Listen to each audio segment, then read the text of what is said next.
ಭಾರತ್ ಜೋಡೋ ಯಾತ್ರೆಯಲ್ಲಿ ಒಂದು ಭರವಸೆಯನ್ನು ಕೊಟ್ಟಿದ್ದು ನಾವೆಲ್ಲರೂ ಕೂಡ ಬದನವಾಳಿಗೆ ವಿಸಿಟ್ ಮಾಡಿದ್ದು. ರಾಹುಲ್ ಗಾಂಧಿಯವರು, ನಾನು, ಮಾನ್ಯ ಖರ್ಗೆಯವರು, ಡಿ.ಕೆ. ಶಿವಕುಮಾರ್ ಅವರು, ಎಚ್.ಕೆ. ಪಾಟೀಲ್ರು, ಮಹದೇವಪ್ಪನವರು, ನಾವಿಲ್ಲಿರೋರೆಲ್ಲ ಎಲ್ಲರೂ ಕೂಡ ಭೇಟಿಯಾಗಿದ್ದು.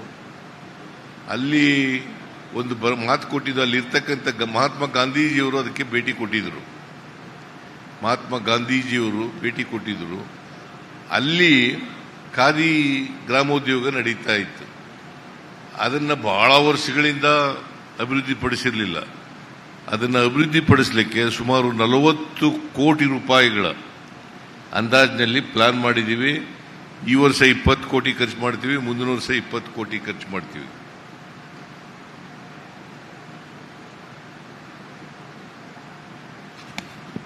ಆಮೇಲೆ ಮೈಸೂರು ಏರ್ಪೋರ್ಟ್ ಇದೆಯಲ್ಲ, ಮೈಸೂರಿನ ಏರ್ಪೋರ್ಟ್ನಲ್ಲಿ ರನ್ವೇ ವಿಸ್ತರಣೆ ಮಾಡಲಿಕ್ಕೆ ಜಾಗ ಬೇಕಾಗಿತ್ತು. ನಾನು ಮೊನ್ನೆ ಇವ್ರನ್ನ ಭೇಟಿ ಮಾಡಿದೆ. ಈಗ ನಾನು ಡೆಲ್ಲಿಗೆ ಹೋಗಿದ್ದಾಗ ಸಿವಿಲ್ ಏವಿಯೇಷನ್ ಮಿನಿಸ್ಟರ್ನ ಭೇಟಿಯಾಗಿದ್ದೆ. ಅವರು ಹೇಳಿದ್ರು, ನಮಗೆ ಜಾಗ ಮಾಡಿಕೊಟ್ರೆ ನಾವು ಅದನ್ನು ರನ್ವೇ ಮಾಡ್ತಕ್ಕಂಥ ಕೆಲಸ ಮಾಡ್ತೀವಿ ಅಂತ ಹೇಳಿದರು. ಅದಕ್ಕೆ 101 ಕೋಟಿ ರೂಪಾಯಿ ಖರ್ಚು ಮಾಡಿ ನಾವು ಜಾಗವನ್ನು ಅವರಿಗೆ ಕೊಡ್ತಾ ಇದ್ದೀವಿ, ಅಕ್ವೈರ್ ಮಾಡಿ ಜಾಗ ಕೊಡ್ತಾ ಇದ್ದೀವಿ.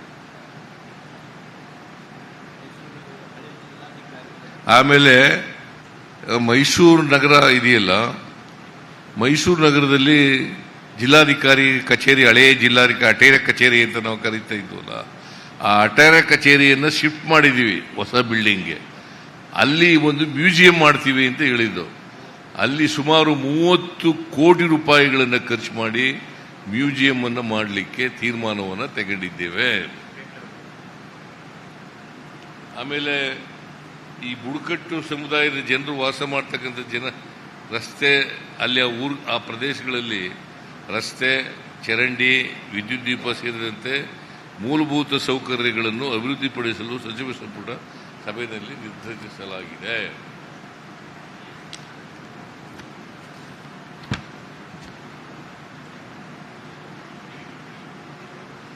ಆಮೇಲೆ ಚಾಮರಾಜನಗರ, ಮೈಸೂರು ಜಿಲ್ಲೆಯಲ್ಲಿ ವಿವಿಧ ತಾಲೂಕುಗಳಲ್ಲಿ ಕೆರೆಗಳನ್ನು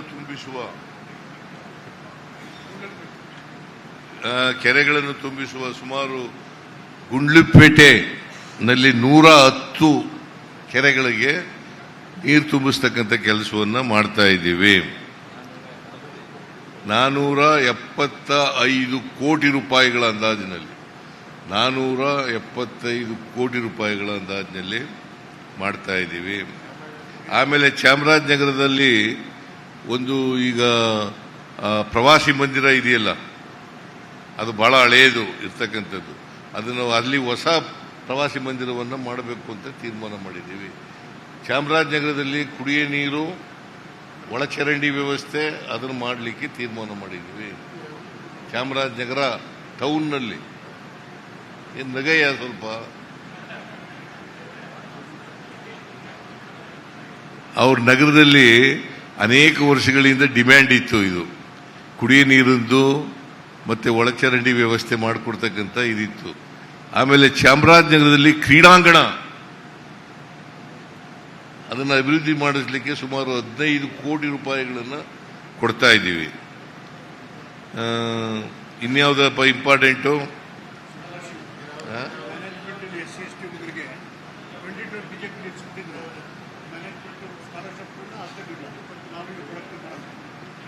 ಆಮೇಲೆ ಈ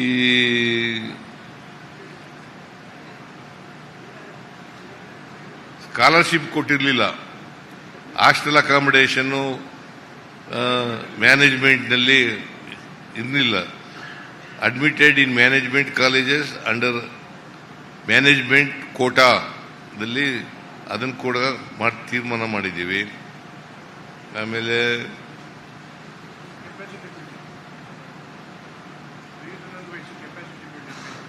ಆಮೇಲೆ ಈ 14 ಕೋಟಿನಲ್ಲಿ ಇದನ್ನ PUC ಮತ್ತು ನಂಜನಗೂಡು ತಾಲೂಕು ಹೊಸಕೋಟೆನಲ್ಲಿ ತೀರ್ಮಾನ ಕೇಳಿಸ್ತಾ ಇದೆಯಾ? ಕೇಳಿಸ್ತಾ ಇಲ್ವಾ? ಸೊ ಇನ್ನೂ ಅನೇಕ ತೀರ್ಮಾನಗಳನ್ನು ಮಾಡಿದ್ದೀವಿ.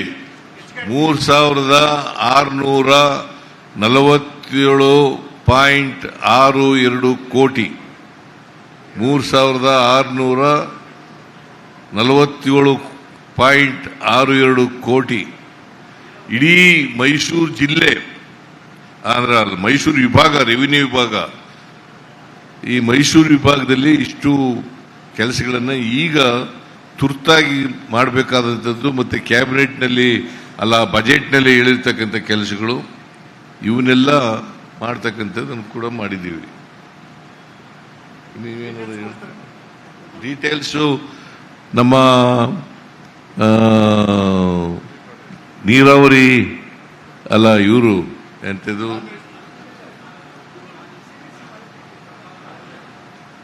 ಲ್ಯಾಂಡ್ ಪಾರ್ಲಿಮೆಂಟರಿ ಅಫೇರ್ಸ್ ಮಿನಿಸ್ಟರು ಅವರು ನಿಮಗೆ ಬೇರೆ ವಿವರಣೆಗಳೆಲ್ಲ ಕೊಡ್ತಾರೆ.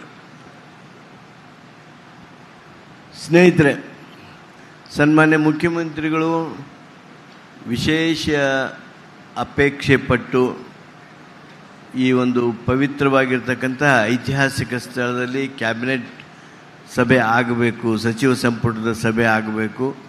ಹಾಗೂ ಆ ಸಚಿವ ಸಂಪುಟ ಸಭೆಯ ಮುಖ್ಯ ಉದ್ದೇಶ ಈ ಭಾಗದ ಅಭಿವೃದ್ಧಿಗಾಗಿ ನಾವು ಸಚಿವ ಸಂಪುಟ ಅದರ ಬಗ್ಗೆ ಫೋಕಸ್ ಮಾಡಬೇಕು ಅನ್ನೋದು ಅವರ ಅಪೇಕ್ಷೆ ಆಗಿತ್ತು. ಆ ಸೂಚನೆ ಹಿನ್ನೆಲೆಯೊಳಗೆ ಇವತ್ತು ಈ ಐತಿಹಾಸಿಕವಾಗಿರ್ತಕ್ಕಂಥ ಪವಿತ್ರ ಸ್ಥಳದಲ್ಲಿ ನಾವು ಕ್ಯಾಬಿನೆಟ್ ಸಭೆಯನ್ನು ಮಾಡಿದ್ದೇವೆ. ಈಗಾಗಲೇ ಸನ್ಮಾನ್ಯ ಮುಖ್ಯಮಂತ್ರಿಗಳೇ ಹೇಳಿದ ಹಾಗೆ 3647.62 ಕೋಟಿ ರೂಪಾಯಿಗಳ ಪ್ರಸ್ತಾವನೆಗಳನ್ನು, ಕೆಲವನ್ನು ಮಂಜೂರಾತಿಗಳನ್ನು, ಕೆಲವನ್ನು ಆಡಳಿತಾತ್ಮಕ ಅನುಮೋದನೆಯನ್ನು ಈಗಾಗಲೇ ನಾವು ನೀಡಿದ್ದೇವೆ. ಅದರ ಜೊತೆಗೆ ಸುಮಾರು 78 ವಿಷಯಗಳನ್ನು ನಾವು ಪರಿಗಣಿಸಿ ಅವುಗಳನ್ನೆಲ್ಲ ಇವತ್ತು ಮಂಜೂರಿ ಮಾಡೋದ್ರ ಮೂಲಕ ವಿಶೇಷವಾಗಿ ಚಾಮರಾಜನಗರದ ಭಾಗ್ಯದ ಬಾಗಿಲ ತೆರೆಯುವ ರೀತಿಯೊಳಗೆ ಕ್ಯಾಬಿನೆಟ್ ಸಭೆ ಸನ್ಮಾನ್ಯ ಸಿದ್ದರಾಮಯ್ಯನವರ ನಾಯಕತ್ವದೊಳಗೆ ಸನ್ಮಾನ್ಯ ಉಪಮುಖ್ಯಮಂತ್ರಿಗಳಾದ ಶಿವಕುಮಾರ್ ಅವರ ಆ ಮುಂದಾಳತ್ವದೊಳಗೆ ಸಭೆ ಇವತ್ತು ಅತ್ಯಂತ ಸೌಹಾರ್ದಮಯವಾಗಿರ್ತಕ್ಕಂಥ ಹಾಗೂ ಈ ಅಭಿವೃದ್ಧಿ ಬಗ್ಗೆ ಹೆಚ್ಚು ಒತ್ತು ಕೊಟ್ಟು ಚರ್ಚೆ ಹಾಗೂ ಸಂವಾದದ ಹಿನ್ನೆಲೆಯೊಳಗೆ ಅತ್ಯಂತ ಸಫಲವಾದ ಸಭೆಯಾಗಿದೆ. ಈ ಸಭೆಯೊಳಗೆ ಅನೇಕ ಯೋಜನೆಗಳು ನಾವು ಕೈಗೊಂಡಿದ್ದೇವೆ. ಮೈಸೂರು ವಿಭಾಗಕ್ಕೆ ಏನು ಆಗಬೇಕಾಗಿದ್ವೋ ಅವುಗಳನ್ನು ಒಂದು ರೀತಿ ಮೈಸೂರು ಜಿಲ್ಲಾ ಉಸ್ತುವಾರಿ ಸಚಿವರು ಹಾಗೂ ಚಾಮರಾಜನಗರ ಉಸ್ತುವಾರಿ ಸಚಿವರು ನೆನಪು ಮಾಡ್ಕೊಂಡು ಪಟ್ಟಿ ಮಾಡಿಕೊಂಡು ರೀತಿಯೊಳಗೆ ಪಟ್ಟಿ ಮಾಡಿಕೊಂಡು ಈ ಎಲ್ಲ ವಿಷಯಗಳನ್ನು, ಅಭಿವೃದ್ಧಿ ವಿಷಯಗಳನ್ನು ಇವತ್ತು ಕ್ಯಾಬಿನೆಟ್ ಸಭೆಯ ಮುಂದೆ ತರಲಾಗಿತ್ತು. ಆ ಎಲ್ಲ ವಿಷಯಗಳಲ್ಲಿ ಇವತ್ತು ಕ್ಯಾಬಿನೆಟ್ ಒಪ್ಪಿಕೊಂಡು ಈ ಒಂದು ಅನುಮೋದನೆಯನ್ನು ನೀಡಿದೆ. ಏನು ಈ 78 ವಿಷಯಗಳದಾವು ಅವುಗಳ ವಿವರಗಳನ್ನು ಸಹಿತ ನಾವು ತಮಗೆ ಸಾಫ್ಟ್ ಕಾಪಿ ಮುಖಾಂತರ ಕಳಿಸ್ಕೊಡ್ತೀವಿ. ಪ್ರಶ್ನೆಗಳೇನಾದರೂ ಇದ್ದರೆ ಮುಖ್ಯಮಂತ್ರಿಗಳಿಗೆ ತಾವು ಕೇಳ್ಬೋದು. ಆಮೇಲೆ ನಾನು ಯಾಕೆ ಇವನ್ನೆಲ್ಲ 3647.62 ಕೋಟಿ ಈ ಒಂದೇ ಕ್ಯಾಬಿನೆಟ್ನಲ್ಲಿ ನಾವು ಇಡೀ ಕಂದಾಯ ಇಲಾಖೆಯಲ್ಲೆಲ್ಲ ಮಾಡಿದ್ದೀವಿ. ಯಾಕಂದರೆ ವಿರೋಧ ಪಕ್ಷದವರು ದುಡ್ಡಿಲ್ಲ ಅಭಿವೃದ್ಧಿಗೆ ದುಡ್ಡಿಲ್ಲ ಅಂತ ಹೇಳ್ತಾರೆ. ವಿರೋಧ ಪಕ್ಷದವರು ಅವರು ರಾಜಕೀಯವಾಗಿ ಸುಳ್ಳು ಹೇಳ್ತಾ ಇದ್ದಾರೆ. ಯಾಕಂತಂದರೆ ಅವರು ಗ್ಯಾರಂಟಿ ಯೋಜನೆಗಳಿಗೆ ಖರ್ಚು ಮಾಡಿಬಿಡ್ತಾರೆ ದುಡ್ಡನ್ನು, ಅಭಿವೃದ್ಧಿ ಕೆಲಸಗಳಿಗೆ. ಮತ್ತು ಈ 3647 ಕೋಟಿ ಒಂದೇ ಕ್ಯಾಬಿನೆಟ್ನಲ್ಲಿ ಅಪ್ರೂವ್ ಮಾಡಬೇಕಾದ್ರೆ is it a small thing? ದುಡ್ಡಿಲ್ಲಿ ಸರ್ಕಾರದಲ್ಲಿ ಮಾಡೋಕ್ಕಾಗ್ತದ? ತಮಗೆ ಇದನ್ನ ಸ್ಪಷ್ಟವಾಗಿ ಅವರಿಗೆ ತಿಳಿಸೋ ರೀತಿ ಅವ್ರಿಗೆ ತಿಳಿಸ್ಬೇಕು ಅಂತೇಳಿ ನಿಮ್ಮಲ್ಲಿ ಕಳಕಳಿಯ ಮನವಿ. ಇಲ್ಲಿ ಯಾಕಂದ್ರೆ ಯಾರು ಉಳುಮೆ ಮಾಡ್ತಾರೆ ಅವರೇ ಒಡೆಯರು. ಅದನ್ನ ಅವರ ಒಡೆತನವನ್ನ ಪ್ರಶ್ನೆ ಮಾಡಕ್ ಬರಲ್ಲ, ಕಾನೂನು ಪ್ರಕಾರ ಪ್ರಶ್ನೆ ಮಾಡಕ್ ಬರಲ್ಲ. ಅವ್ರಿಗೆ ಖಾತೆನೂ ಮಾಡಿಕೊಡ್ಬೋದು, ಅವ್ರಿಗೆ ಓನರ್ಶಿಪ್ಪು ಅವ್ರದ್ದೇ ಇರ್ತದೆ, ಅವರೇ ಪೊಸಿಷನ್ನಲ್ಲಿ ಇರ್ತಾರೆ, ಅವ್ರದ್ದೇ ಮಾಡ್ಬೋದು. 100 ವರ್ಷಗಳಿಂದ ಅವರೇ ಮಾಡ್ತಾ ಇದ್ದಾರೆ, ವ್ಯವಸಾಯ ಮಾಡ್ತಾ ಇದ್ದಾರೆ. ಸರ್, ಚಾಮರಾಜನಗರ ಆಕ್ಸಿಜನ್ ದುರಂತದಲ್ಲಿ ಸಾಕಷ್ಟು ಜನ ಸತ್ರು ಸರ್. ನೀವೆಲ್ಲರೂ ಕೂಡ ಪ್ರತಿ ಮನೆಗೆ ಹೋಗಿ ಅವರಿಗೆ ಪರಿಹಾರ ಕೊಟ್ರಿ. ಇಲ್ಲಿ ಚಾಮರಾಜನಗರ ಆಕ್ಸಿಜನ್ ದುರಂತ ಆಯ್ತಲ್ಲ ಸರ್, ಆಕ್ಸಿಜನ್ ಅವ್ರಿಗೆ ಕೆಲಸ ಸಿಕ್ಕಿಲ್ಲ ಸರ್. ಇಲ್ಲೂ ಕೂಡ ಸಾಕಷ್ಟು ಕುಟುಂಬ. ಈಗ ಅದನ್ನ ಮುಂದಿನ ಸಭೆ, ಮುಂದಿನ ಕ್ಯಾಬಿನೆಟ್ ನಲ್ಲಿ ಚರ್ಚೆ ಮಾಡಿ ತೀರ್ಮಾನ ಮಾಡ್ತೀವಿ. ಸರ್ ನಮಸ್ತೆ, ನನ್ನ ಹೆಸರು ಬಂಗಾರಪ್ಪ ಅಂತ. ಈಗ ಸರ್ ಇಲ್ಲಿ ಗುಡ್ಡ ಈ ನಮ್ಮ ಈಗ ನಮ್ಮ ಡಿಸ್ಟ್ರಿಕ್ಟ್ ಮಿನಿಸ್ಟ್ರು ಚಾಮರಾಜನಗರ ಆಕ್ಸಿಜನ್ ದುರಂತ ಆದವ್ರಿಗೆ ನಾವು ಪರ್ಮನೆಂಟ್ ಕೆಲಸ ಕೊಡ್ತೀವಿ ಅಂತ ನಾವು ಮಾತು ಕೊಟ್ಟಿದ್ದು. ಅವರು ಈಗಾಗಲೇ ಕೆಲವರಿಗೆ ಟೆಂಪ್ರರಿಯಾಗಿ ಸೇರಿಸಿ ಅಂತ ಹೇಳಿದ್ದಾರೆ. ಔಟ್ಸೋರ್ಸ್ ಕೆಲಸ ಕೆಲವ್ರು ಕೊಟ್ಟಿದೆ, ಇನ್ನು ಕೆಲವರಿಗೆ ಕೊಡಬೇಕಾಗಿದೆ. ಅದಕ್ಕೊಂದು ಪರ್ಮನೆಂಟ್ ಸೊಲ್ಯೂಷನ್ ಮಾಡಬೇಕು. ಅದು ಅವ್ರದ್ದೆಲ್ಲ ಇಂಡಿವಿಜುವಲ್ಲು ಅವ್ರ ಆಕ್ಯುಪೆನ್ಸಿ ಏನು ಓದ್ತಾ ಇದ್ದಾರೆ, ಏನು ಎತ್ತ ಅಂತ ಅದನ್ನೆಲ್ಲ ರಿವ್ಯೂ ಮಾಡ್ತಾ ಇದ್ವಿ. ನಮಗೆ ಅದು ಪ್ರಯಾರಿಟಿ. ಕುನ್ನಾರ್ ರಿಪೋರ್ಟ್ ಕೂಡ, ಸೆಕೆಂಡ್ ಕುನ್ನಾರ್ ರಿಪೋರ್ಟ್ ಕೂಡ ಇವತ್ತು ಅಕ್ಸೆಪ್ಟ್ ಮಾಡಿ ನಾವು ಅದಕ್ಕೆ ಮುಂದಕ್ಕೆ ಏನು ಆ್ಯಕ್ಷನ್ ತಗೋಬೇಕು ಅಂತ ಹೇಳಿದ್ದೀವಿ. ಅದೆಲ್ಲ ಅದರಲ್ಲಿ ಬರ್ತದೆ. ನೆಕ್ಸ್ಟ್ ಕ್ಯಾಬಿನೆಟಲ್ಲಿ ನಾವು ಅದನ್ನು ನಮ್ಮ ಮೆಡಿಕಲ್ ಎಜುಕೇಷನ್ ಮಿನಿಸ್ಟ್ರಿಗೆ ಹೇಳ್ಬಿಟ್ಟು, ಈಗ ಹೊಸ ಮೆಡಿಕಲ್ ಕಾಲೇಜ್ ಆಗ್ತಾ ಇದ್ದಾರೆ, ನಾವೆಲ್ಲ ಹೊರಗಡೆ ಎಲ್ಲ ಮಾಡೋಕ್ಕಾಗಲ್ಲ, ಅಲ್ಲೇ ಲೋಕಲಲ್ಲಿ ನಾವು ಅವ್ರಿಗೆ ಸಹಾಯ ಮಾಡೋಕ್ಕೆ ಏನು ಮಾಡ್ಬೋದು ಅಂತೇಳಿ, ಪ್ರತಿ ಮೆಡಿಕಲ್ ಕಾಲೇಜು ಈಸ್ ಏನ್ ಆಟೋನಮಸ್ ಇನ್ಸ್ಟಿಟ್ಯೂಷನ್, ಅದರಲ್ಲಿ ಹೆಂಗ್ ನಾವು ಸಹಾಯ ಮಾಡ್ಬೋದು ಅಂತ ನಾವು ಖಂಡಿತ ಅದ್ರ ಬಗ್ಗೆ ಒಂದು ನಿರ್ಧಾರವನ್ನು ನಾವು ಮಾಡ್ತೀವಿ. ಈಗ ನೋಡಪ್ಪ, ಪರ್ಮನೆಂಟ್ ಮಾಡಬೇಕಾ ಟೆಂಪ್ರರಿ ಕೊಡಬೇಕಾ ಅಂತಕ್ಕಂಥ ಪ್ರಶ್ನೆ ಇದೆ. ಸ್ವಲ್ಪ ಕಾನೂನು ತೊಡಕಿದೆ. ಅದಕ್ಕೆ ಈ ಕ್ಯಾಬಿನೆಟ್ನಲ್ಲಿ ಚರ್ಚೆ ಮಾಡಿ ಅಂತಿಮ ತೀರ್ಮಾನಕ್ಕೆ ಬರೋಕ್ಕಾಗಲಿಲ್ಲ. ಮುಂದಿನ ಕ್ಯಾಬಿನೆಟ್ನಲ್ಲಿ ಅದಕ್ಕೆ ಚರ್ಚೆ ಮಾಡಿ ಪರಿಹಾರ ಮಾಡ್ತಕ್ಕಂಥ ಕೆಲಸವನ್ನು ಮಾಡ್ತೀವಿ. ಅವರಿಗೆ ಒನ್ ಟೈಮ್ ಡಿಸಿಷನ್ ಮಾಡಿ ಅವರಿಗೆ ಪರ್ಮನೆಂಟ್ ಮಾಡ್ತಕ್ಕಂಥ ಕೆಲಸ ಮಾಡ್ತಕ್ಕಂಥದ್ದು ಮಾಡ್ತೀವಿ. ಸರ್ ನಮಸ್ತೆ. ಸರ್ ಇಲ್ಲಿ ಸರ್ ನಮಸ್ತೆ. ಸರ್ ನಮ್ಮ ಭಾಗದಲ್ಲಿ ನಾವು ಇದೇ ಭಾಗದವ್ರು ಆದ್ರಿಂದ ನಮ್ಮ ಭಾಗದಲ್ಲಿ ನೀವು ಸಚಿವ ಸಂಪುಟ ಮಾಡ್ತಕ್ಕಂಥದ್ದು ಬಹಳ ಖುಷಿ ಮತ್ತು ಹೆಮ್ಮೆಯ ವಿಷಯ ಸರ್. ಆದರೆ ನಮ್ಗೇನಪ್ಪ ಅಂದ್ರೆ ಕುಗ್ರಾಮಗಳಿಗೆ ಏನು ನಮಗೆ ನೀವೇನು ಇಲ್ಲಿ ಇರ್ತಕ್ಕಂಥ ಸುತ್ತಮುತ್ತ ಇರ್ತಕ್ಕಂಥ ಕುಗ್ರಾಮಗಳಿಗೆ ಅಭಿವೃದ್ಧಿಗೆ ಏನು ಯೋಜನೆ ಹಾಕೊಂಡಿದ್ದೀರ ಅಂತಕ್ಕಂಥದ್ದು ಒಂದು ಕಾಣಲಿಲ್ಲ. ಎರಡನೇದು, ಒಂದು ಆಸ್ಪತ್ರೆ ಇಲ್ಲಿ ಬಹಳ ಪ್ರವಾಸಿ ಸ್ಥಳವಾಗಿದ್ದರಿಂದ ಒಂದು ಒಳ್ಳೆಯ ಆಸ್ಪತ್ರೆ ಇಲ್ಲ ಸರ್.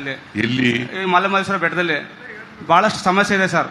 ಒಂದು ಅದ್ರ ಬಗ್ಗೆ ತಾವು ಏನು ಇದರಲ್ಲಿ ನೀವು ಸಭೆಯಲ್ಲಿ ಏನಾದ್ರು ಮಾಡಿದ್ರ?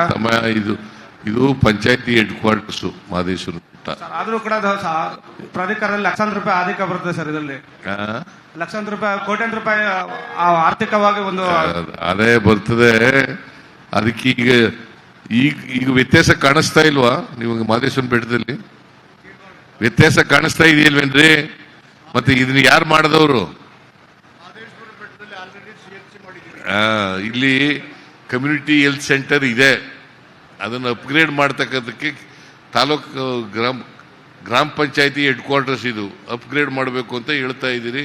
ಮುಂದಿನ ದಿನಗಳಲ್ಲಿ ಮಾಡ್ತೀವಿ.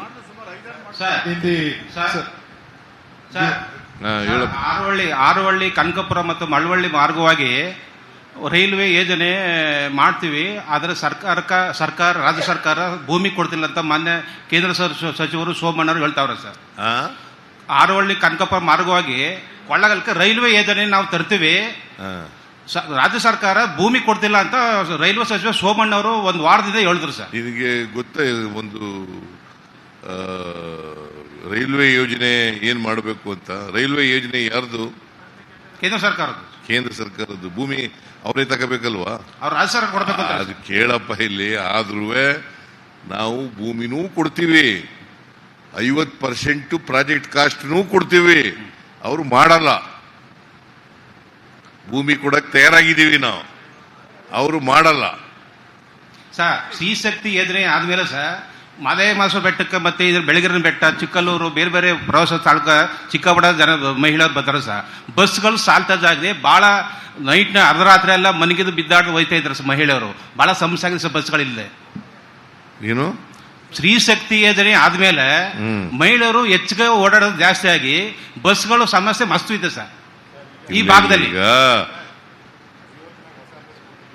ಇವತ್ತು ಹೊಸ ಬಸ್ ಕೊಟ್ಟಿದ್ದಾರಂತಲ್ಲ ಇವರು, 80 ಬಸ್ಗಳಿಗೆ ಕೊಟ್ಟಿದ್ದಾರೆ ಇವತ್ತು. 80 ಇನ್ನು 30 ಬರ್ತವೆ ಬಸ್. ನಮ್ಮ ಈ ಭಾಗ ಸಹ ಕೊಳ್ಳೇಗಾಲ ಅನ್ನೂರು ಭಾಗದಲ್ಲಿ ಸಹ ಹಳ್ಳಿಗಳಿಗೆ ಬಹಳ ಸಮಸ್ಯೆ ಆಗಿದೆ. ನೋಡಪ್ಪ, ಈ ಹಿಂದಿನ ಸರ್ಕಾರದವರು ಹೊಸ ಬಸ್ಗಳನ್ನೇ ಕೊಡ್ಲಿಲ್ಲ, ಅದರಿಂದ ಸಮಸ್ಯೆ ಆಗಿರೋದು. ನಾವು ಈಗ ಹೊಸ ಬಸ್ಗಳು ಕೊಡ್ಲಿಕ್ಕೆ. Sir, regarding the Pahalgam attacks, cabinet resolution has been passed saying it's an intelligence failure. There is in the cabinet resolution it was passed that Pahalgam attack is because of the intelligence failure.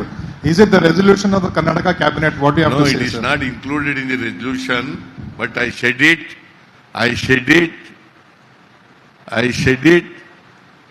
openly to the press people that there is a failure of intelligence. Sir, ಇವತ್ತು ರಾಜ್ಕುಮಾರ್ ಅವ್ರ ಜಯಂತಿ ಆಚರಣೆ ಮಾಡಿದ್ದೀರಾ. ಅವರು ನಮ್ಮೂರವರೇ ಆದ್ರಿಂದ ಅವ್ರದ್ದೊಂದು museum ಆಗ್ಬೇಕು ಅಂತ ನಿಮ್ಮ ಮೇಲೆ ಒತ್ತಡ ಇತ್ತು ಸರ್. MR ಮಂಜುನಾಥ್ ಅವರು ಶಾಸಕರು ಅದೊಂದು ಮನವಿ ಮಾಡಿದ್ರು, ಅದೇನಾಯ್ತು ಸರ್?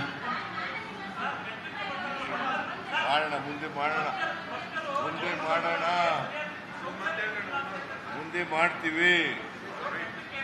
ರಾಜ್ಕುಮಾರ್ ಅವರು ನಮ್ಮ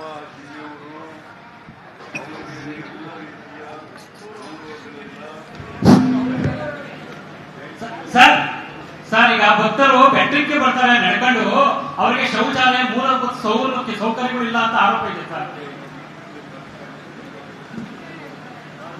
ಈ ಭಾಗದಲ್ಲಿ ಮ್ಯಾನ್ ಅನಿಮಲ್ ಕಾನ್ಫ್ಲಿಕ್ಟ್ ಹೆಚ್ಚಿರೋದ್ರಿಂದ ಒಂದು ರೆಸ್ಕ್ಯೂ ಸೆಂಟರ್ ಆಗಬೇಕು ಅಂತ ಅನ್ನುವಂತ ಪ್ರಪೋಸಲ್ ಇತ್ತು ಸರ್. ಕೂರ್ಗಳ್ಳಿ ಲ್ಯಾಂಡ್ ಕೂಡ ಐಡೆಂಟಿಫೈ ಮಾಡಿದ್ರು, ಅನಿಮಲ್ ರೆಸ್ಕ್ಯೂ ಸೆಂಟರ್ ಆಗಬೇಕು ಕೂರ್ಗಳ್ಳಿಯಲ್ಲಿ, ಮೈಸೂರಲ್ಲಿ ಅಂತ. ಬಿಕಾಸ್ ಈ ಕಡೆ ಮ್ಯಾನ್ ಅನಿಮಲ್ ಕಾನ್ಫ್ಲಿಕ್ಟ್ ತುಂಬಾ ಜಾಸ್ತಿ ಆಗ್ತಿರೋದ್ರಿಂದ.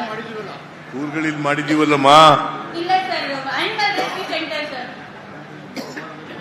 ಇಲ್ಲ, ಅಲ್ಲಿ ಕೂರ್ಗಳ್ಳಿನಲ್ಲ ಸರ್. ಅಲ್ಲೇ ಇದೆಯಲ್ಲಮ್ಮ. ನೋ ಅದು ಮಾಡಿದೀವಲ್ಲಮ್ಮ. Leopard rescue centre sir. Proposal ಇದೆ ಸರ್.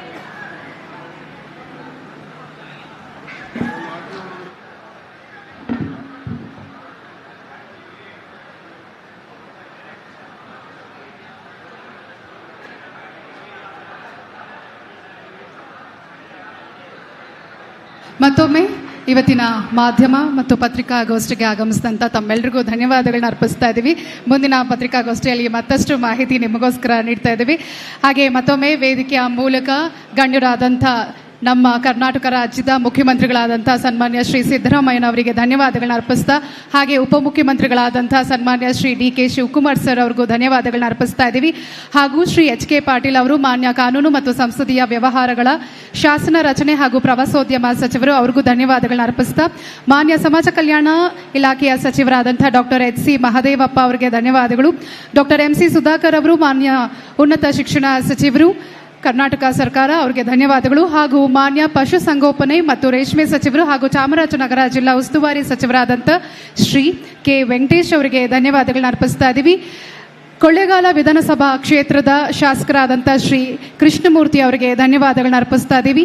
ಹಾಗೂ ಹಾನೂರು ವಿಧಾನಸಭಾ ಕ್ಷೇತ್ರದ ಶಾಸಕರಾದಂಥ ಮಂಜುನಾಥ್ ಸರ್ ಅವರಿಗೆ ಧನ್ಯವಾದಗಳನ್ನ ಅರ್ಪಿಸ್ತಾ, ಚಾಮರಾಜನಗರ ವಿಧಾನಸಭಾ ಕ್ಷೇತ್ರದ ಶಾಸಕರಾದಂಥ ಶ್ರೀ C ಪುಟ್ಟರಂಗ ಶೆಟ್ಟಿ ಸರ್ ಅವರಿಗೆ ಧನ್ಯವಾದಗಳನ್ನ ಅರ್ಪಿಸ್ತಾ ಇದ್ದೀವಿ. ಹಾಗೂ ವೇದಿಕೆ ಮೇಲೆ ಉಪಸ್ಥಿತರಿದ್ದಂಥ ವಿಧಾನ ಪರಿಷತ್ನ ಸದಸ್ಯರಾದಂಥ ಶ್ರೀ D ತಿಮ್ಮಯ್ಯ ಸರ್ ಅವ್ರಿಗೂ ಧನ್ಯವಾದಗಳನ್ನ ಅರ್ಪಿಸ್ತಾ ಇದ್ದೀವಿ. ಹಾಗೂ ಶ್ರೀ LK ಅತಿಕ್ ಅವರು ACS to CM ಅವ್ರಿಗೂ ಧನ್ಯವಾದಗಳನ್ನ ಅರ್ಪಿಸ್ತಾ, ಎಲ್ಲ ಅಧಿಕಾರಿಗಳಿಗೆ ಹಾಗೂ ಇವತ್ತಿನ ಕಾರ್ಯಕ್ರಮದಲ್ಲಿ ವಿಶೇಷವಾಗಿ ಭಾಗವಹಿಸಿದಂಥ ಎಲ್ಲ ಪತ್ರಿಕಾ ಮತ್ತು ಮಾಧ್ಯಮ ಮಿತ್ರರಿಗೆ ಧನ್ಯವಾದಗಳು. ಹಾಗೂ ಎಲ್ಲ ಇಲಾಖೆಯವರಿಗೂ ಮತ್ತು ಪೊಲೀಸ್ ಇಲಾಖೆಯವರಿಗೆ ವಿಶೇಷ ಧನ್ಯವಾದಗಳನ್ನ ಅರ್ಪಿಸ್ತಾ ಇದ್ದೀವಿ. ನಮಸ್ಕಾರ, ಶುಭ ದಿನ, ಜೈ ಹಿಂದ್.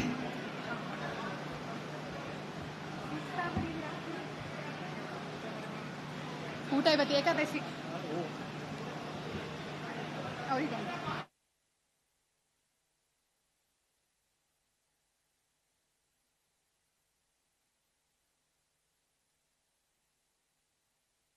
ಹೆಚ್ಚಿನ ವಿಡಿಯೋಗಳಿಗೆ ಪ್ರತಿಧ್ವನಿ ಯೂಟ್ಯೂಬ್ ಚಾನೆಲ್ ಸಬ್ಸ್ಕ್ರೈಬ್ ಮಾಡಿ, ಬೆಲ್ ಐಕಾನ್ ಕ್ಲಿಕ್ ಮಾಡಿ.